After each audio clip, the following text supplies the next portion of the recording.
Oke, video ini ada karena request dari subscriber di mana merequest saham Assetware untuk dibahas, dan kali ini saya akan coba bahas atau ulik lah ya Assetware dari segi analisa fundamental.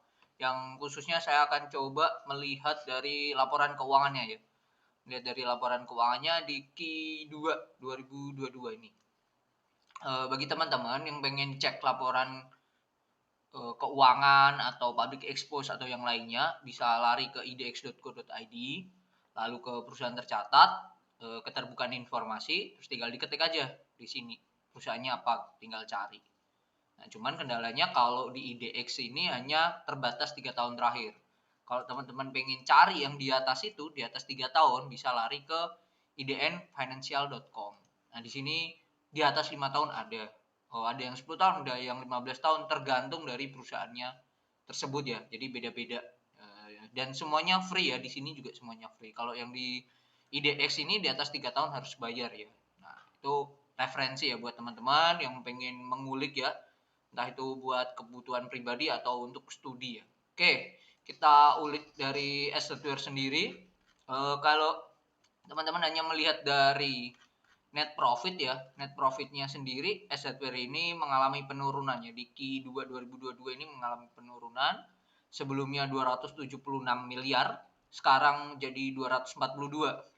Kalau kita hitung-hitung penurunannya itu 276 kurangi 242, 34 dibagi 276 kali 100. Penurunannya itu mencapai 12%.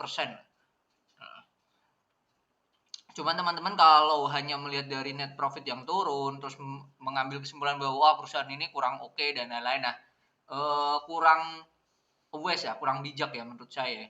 Kita perlu ngecek yang lainnya lagi, yaitu dari asetnya seperti apa, lalu aset di breakdown ke kasnya seperti apa, persediaannya seperti apa, lalu kita lari ke liabilitasnya seperti apa, melihat juga penjualannya seperti apa. Ada juga loh perusahaan yang secara net profit itu turun, tetapi sales atau penjualannya itu tetap naik.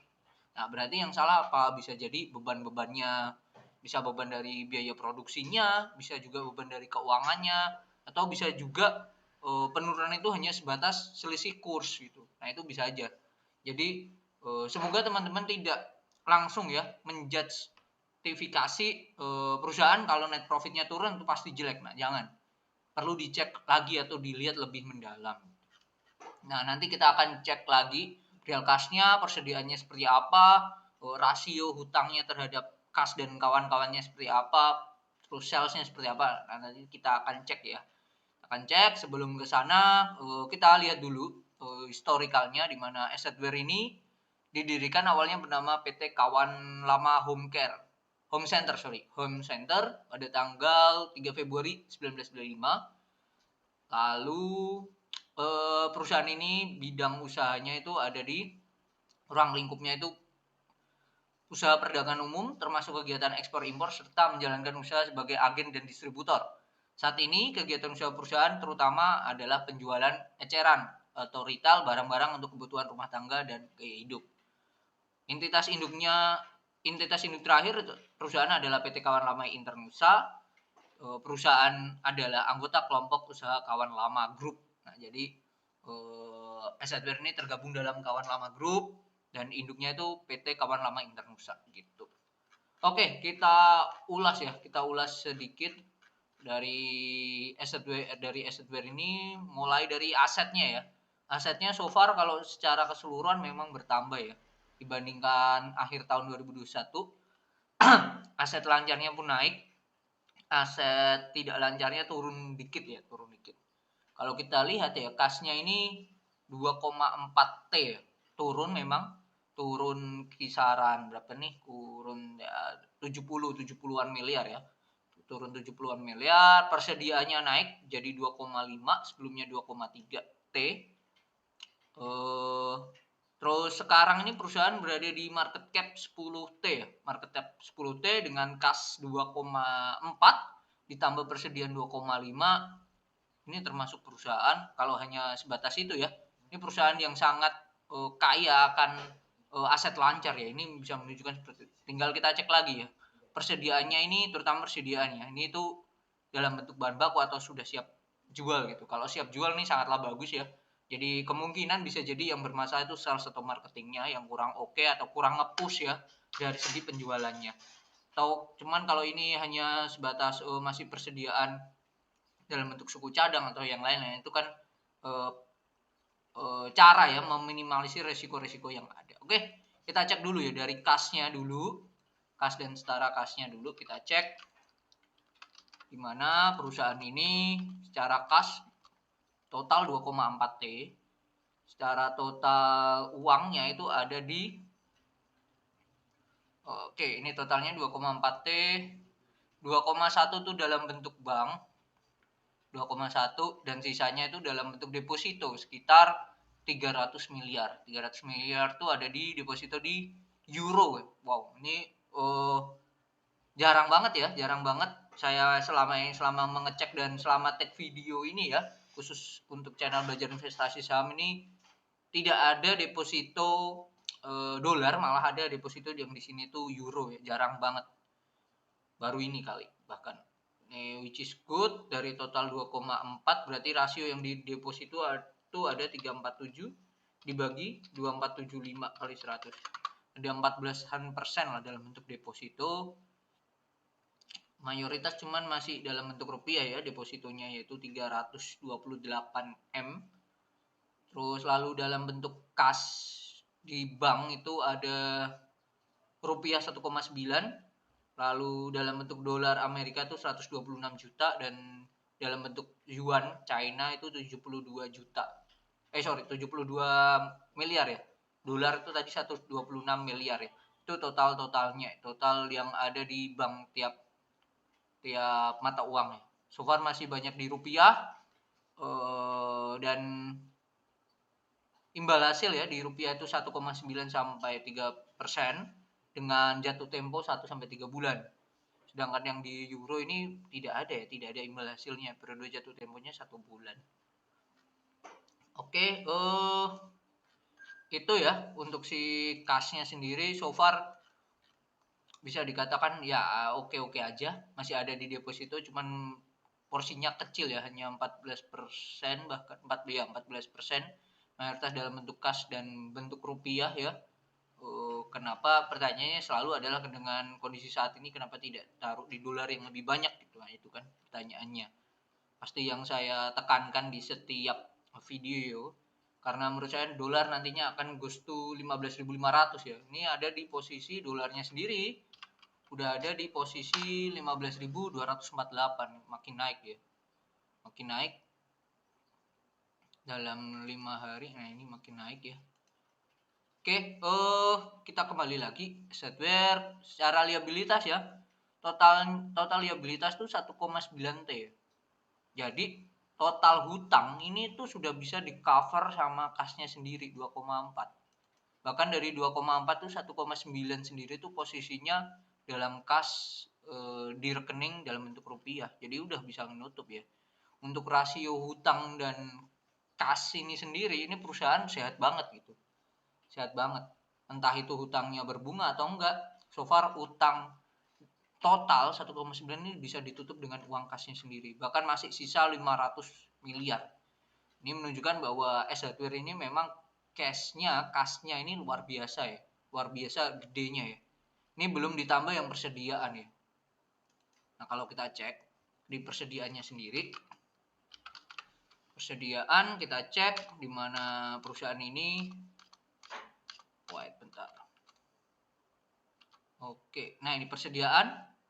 Nah, ini udah dalam bentuk produk-produk ya. Karena perusahaan ini kan perusahaan retail ya, yang tidak membuat produk, tidak manufacture. Jadi mereka akan ya hanya langsung menjual ya, yaitu ada dalam bentuk produk perbaikan rumah, gaya hidup, sama permainan. Dan ini totalnya 2,5, berarti ini kalau semuanya terjual, ini akan menjadi revenue atau menjadi salesnya sendiri ya, penjualannya sendiri. Itu persediaan ini telah diasuransikan pada PT Asuransi Multi Artaguna dan PT Asuransi Sentral Asia dengan risiko kebakaran dan risiko lainnya. Jumlah pertanggungan masing-masing sebesar 2,4, untuk tahun 2022 dan 2,3 triliun untuk 2021. Nah, ini salah satu upaya ya, upaya semisal persediaan ini hangus ya, hangus terbakar, ini kan ada asuransinya ya. Mereka akan mendapatkan pencairan ini tadi 2,4 T. Selisih dikit lah. But ya is okay lah, nggak masalah. Dan ini salah satu bentuk perusahaan bisa meminimalisir resiko yang ada gitu. Dan ini sangatlah bagus ya. So far sampai sekarang nih, meskipun net profitnya oke, tapi kas perusahaannya ini luar biasa sih perusahaan ini ya. Mungkin 1 sampai 10 saya akan ngasih nilai dari segi kesehatan perusahaan ini bahkan 10 ya untuk perusahaan ini. Kasnya luar biasa keren. Nah, ini posisinya penjualannya untuk sekarang ini memang penurunan. Sebelumnya 3,3 T, sekarang 3,2. Nah, dari sini kita bisa tahu ya, dari penjualan 3,2 itu jadi net profit itu sebesar 242 doang. Tinggal kita bagi aja. 242 dibagi 3232 kali 100. Net profitnya hanya 7%. Nah, untuk perusahaan retail, perusahaan yang tidak manufaktur lah, tidak membangun atau membentuk atau create produk sendiri, rasio di atas 5% itu sudah masuk akal sih untuk melihat net profitnya sendiri. Nah, kita perlu compare Assetware ini dengan yang lain seperti Indomaret, Alfamart. Mereka kan tidak tidak membuat produk ya. Mereka hanya distributor atau retailnya sendiri. Ya sama dengan Assetware, beda produk aja. Dan kalau kita lihat ya penjualannya sendiri, secara kita cek keseluruhan, adanya penurunan di mana sih? Kenapa bisa turun? Kan tadi ada 3 ya, permainan, gaya hidup, sama satunya kebutuhan rumah tangga kalau nggak salah. Dari segi segmen bisnisnya ya. Nah, kita cek untuk penjualannya sendiri si Assetware ini. Nah, ini perbaikan rumah di 2021 itu salesnya itu 1,7 T, sekarang 1,7 juga, hanya turun berapa nih, 56 kurangi 42, hanya turun 14 miliar ya. Lalu untuk yang gaya hidup, nah ini penurunannya lumayan ya, penurunannya mencapai ya hampir 80 miliar. Yang produk permainan 6 miliar. So far semuanya turun, tetapi aslinya tidak sangat signifikan ya, masih stabil di angka 3 triliun untuk perusahaan ini. Oke, so far tidak ada yang perlu diragukan lagi. Penurunan net profit itu hal yang wajar ya menurut saya ya sampai sejauh ini ya. Dan kita cek dulu juga beban-bebannya, beban pokok penjualan atau COGS-nya ini sendiri turun ya. COGS-nya turun, selaras dengan sales-nya turun ya, ini seluruh ya nggak masalah. Yang jelek adalah kalau penjualannya turun tapi COGS-nya atau beban pokok penjualannya naik. Nah, itu kan berarti kurang efisien dari sales-nya dan kawan-kawannya untuk memacu dari penjualan tersebut. Tuh. Beban usaha ini pun turun, pendapatan lain-lain ini naik ya, bagus. Beban lain-lain, nah ini membekak, sebelumnya 198 juta, sekarang menjadi 1,1 miliar ya, 1,1. Oke, dan kondisi sekarang ya, Assetware ada di posisi PI-nya 15,49, PBV-nya ada di angka 1,93. Oke. Perusahaan ini saya akan bisa mengatakan perusahaan ini sangatlah bagus ya.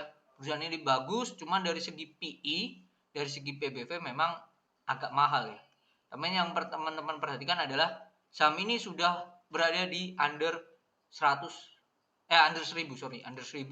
dan dalam 1 tahun ini sudah mengalami penurunan. Kalau dari awal tahun ya sudah mengalami penurunan 51% ya, 51%, dan harganya udah 615 saja gitu. Kalau perusahaan ini berada di angka 400, wah ini udah jangan banyak mikir ya. Tinggal kita main money management aja. 400 itu sudah sangatlah murah. Di angka 500 itu sudah sangat murah sih. Karena saya melihat dari kas yang besar, terus hutang yang bisa dibayar semuanya bahkan dengan kas doang, harusnya perusahaan ini tuh berada di angka minimal ya, di angka 850 sih. Di harga 850 untuk perusahaan sebesar Assetware ini. Perusahaan ini juga terkenal ya rajin bagi-bagi dividen, meskipun dividen yieldnya nggak besar-besar amat, standar lah ya 3%, tapi payout rasionya ini 50%. Jadi ibaratnya misal perusahaan tadi untung net profit 200 miliar, ya 100 miliar dibagikan ke pemegang saham dalam bentuk dividen. Ini termasuk perusahaan yang royal, jadi ya menarik ya untuk melihat, untuk mengoleksi saham ini menarik. Menarik. Selain yang kemarin saya membahas juga tentang Demas ya, Demas menarik, Assetware adalah salah satu alternatif yang lain. Tuh, jadi menurut saya perusahaan ini prospeknya bisa minimal ke 850. Oke, ini tuh video kali ini tentang Assetware. Cuman memang kalau segi dari teknikal ini jelas ini downtrend parah sih. Cuman dari segi kesehatan perusahaan ini perusahaan oke lah, good. Oke, mungkin itu video di kali ini pembahasan tentang Assetware. Bagi teman-teman yang pengen request sama apa, tulis aja di kolom komentar, dan mungkin saya akan membahas dalam bentuk teknikal, fundamental, atau mungkin dari segi public expose-nya. Oke, semoga bermanfaat dan sesuaikan dengan profil risikonya. Yang terpenting adalah mempersiapkan diri ya dengan risiko-risiko yang ada. Kalau misal beli Assetware di harga sekarang terus lanjut turun sampai bahkan 300 200, apa yang teman-teman lakukan? Setidaknya teman-teman harus memecahkan masalah itu sendiri sesuai dengan profil risikonya. Oke? Mungkin itu, see you on the next video. Bye bye.